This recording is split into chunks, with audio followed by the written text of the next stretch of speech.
Baik, Assalamualaikum warahmatullahi wabarakatuh. Perkenalkan, nama saya Wiri Hafiz Sambuni dari NPM 092. Saat ini saya akan menjelaskan mengenai diagnosis ortodonti pada profit Ackermann.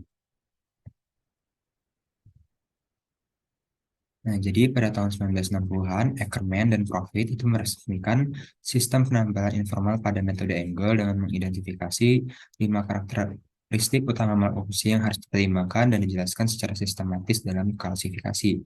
Nah, di gambar sebelah kanan ini ada 5 poin di mana klasifikasi berdasarkan karakter malusia. Yang pertama ada evaluasi proporsi wajah dan estetika, ada evaluasi alignment dan juga simetri dalam lengkungan gigi, evaluasi hubungan rangka dan gigi di bidang ruang transversal, evaluasi hubungan rangka dan gigi di bidang ruang anteroposterior, dan evaluasi hubungan rangka dan gigi di bidang vertikal ruang. Nah, di sini bisa dilihat diagram Venn yang dimana menghubungkan antara transverse deviation, sagittal deviation, dan juga vertical deviation. Yang dimana ketiga poin ini nantinya akan menghubungkan dan menggabung menjadi transsagittal vertikal. Oke, saya akan awali dengan evaluasi proporsi wajah dan juga estetika.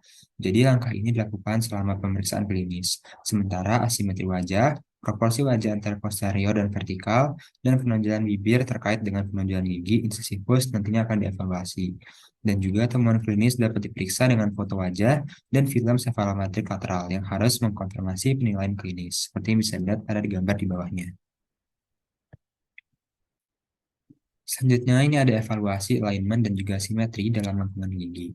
Langkah ini dilakukan dengan memeriksa lengkung gigi dari tampilan oklusal. Jadi pertama-tama kita dapat mengevaluasi simetri dalam setiap lengkung gigi, dan yang kedua jumlah crowding atau spacing yang ada. Nah, analisis ruang menghitung crowding atau spacing, tetapi angka-angka ini harus ditafsirkan berdasarkan temuan lain dalam evaluasi total atau pasien. Jadi poin utamanya adalah ada atau tidaknya tonjolan incisivus yang berlebihan yang tidak dapat dievaluasi tanpa mengetahui pemisahan bibir saat rileks atau istirahat. Selanjutnya ada evaluasi hubungan rangka dan gigi di bilang ruang transversal. Pada tahap ini, gips nantinya akan dimasukkan ke dalam oklusi dan hubungan oklusal diperiksa. Nah, dimulai dengan bidang ruang transversal atau posterior crossbite. Tujuannya adalah untuk mendeskripsikan oklusi secara akurat dan untuk membedakan kontribusi skeletal dan gigi terhadap maloklusi. Selanjutnya terdapat evaluasi hubungan rangka dan gigi di bidang ruang antara posterior. Pemeriksaan gips gigi dalam keadaan oklusi akan mengungkapkan adanya masalah antara posterior pada oklusi bukal atau pada hubungan anterior. Nah, klasifikasi angle dalam bentuknya yang diperluas menjelaskan hal ini dengan baik. Kadang-kadang oklusi molar adalah kelas 2 di satu sisi dan kelas 1 di sisi lain. Angle menyebut ini subdivisi kelas 2 kanan dan kiri, tergantung pada sisi kelas 2 mana. Selanjutnya ada evaluasi hubungan kerangka dan gigi di bidang vertikal ruang. Dengan gips dalam oklusi, kita menggunakan gips, jadi masalah vertikal dapat digambarkan sebagai open bite anterior atau kegagalan gigi incisivus untuk melakukan overlap. Deep bite anterior atau tumpang tindih gigi anterior yang berlebihan seperti yang bisa dilihat pada gambar di kanan atas, atau open bite posterior atau kegagalan gigi posterior untuk beroklusi secara sepihak atau bilateral.